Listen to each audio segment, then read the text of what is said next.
One day, Edward was in the shed where he lived with the other engines. They were all bigger than Edward and boasted about it. "The driver won't choose you again," said Gordon. "He wants strong engines like us."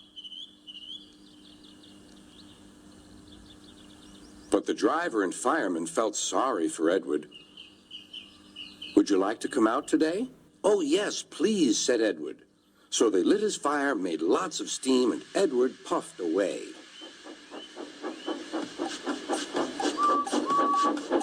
The other engines were very cross at being left behind.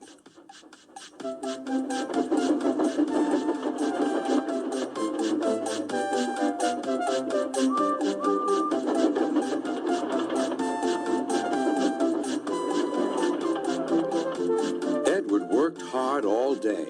The coaches thought he was very kind, and the driver was very pleased.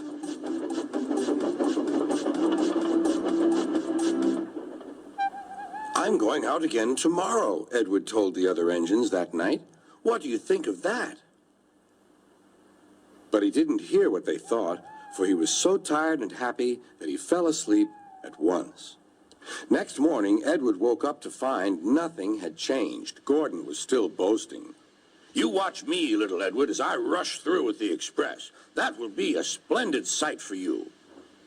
Goodbye, little Edward. Look out for me this afternoon."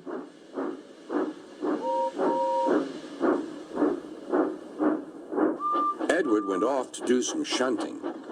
He liked shunting. It was fun playing with freight cars. He would come up quietly and give them a push. Then he would stop, and the silly freight cars would go bump into each other. "Oh!" they cried. "Whatever is happening?"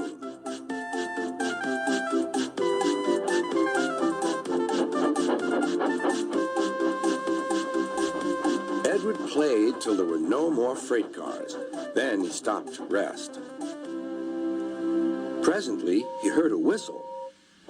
Gordon was cross. Instead of nice shining coaches, he was pulling a dirty freight train.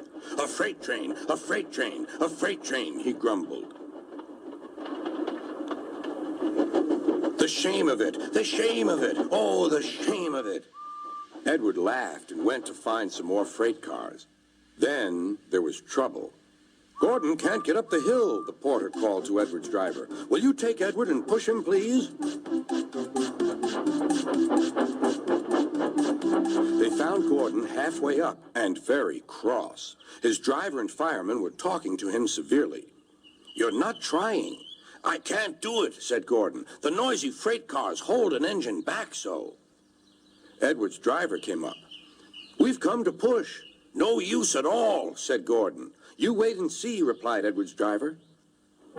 They brought the train back to the bottom of the hill.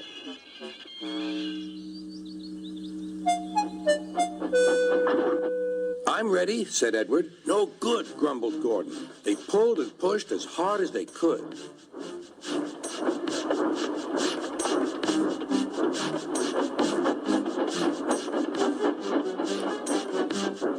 "I can't do it, I can't do it, I can't do it," puffed Gordon. "I will do it, I will do it, I will do it," puffed Edward. Edward pushed and puffed and puffed and pushed as hard as ever he could. And almost before he realized it, Gordon found himself at the top of the hill.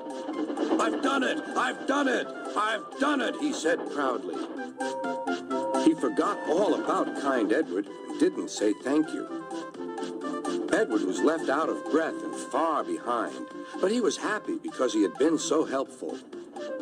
At the next station, he found that the driver and fireman were very pleased with him. The fireman gave him a nice long drink, and the driver said, "I'll get out my paint tomorrow and give you a beautiful coat of blue with red stripes. Then you'll be the smartest engine in the shed."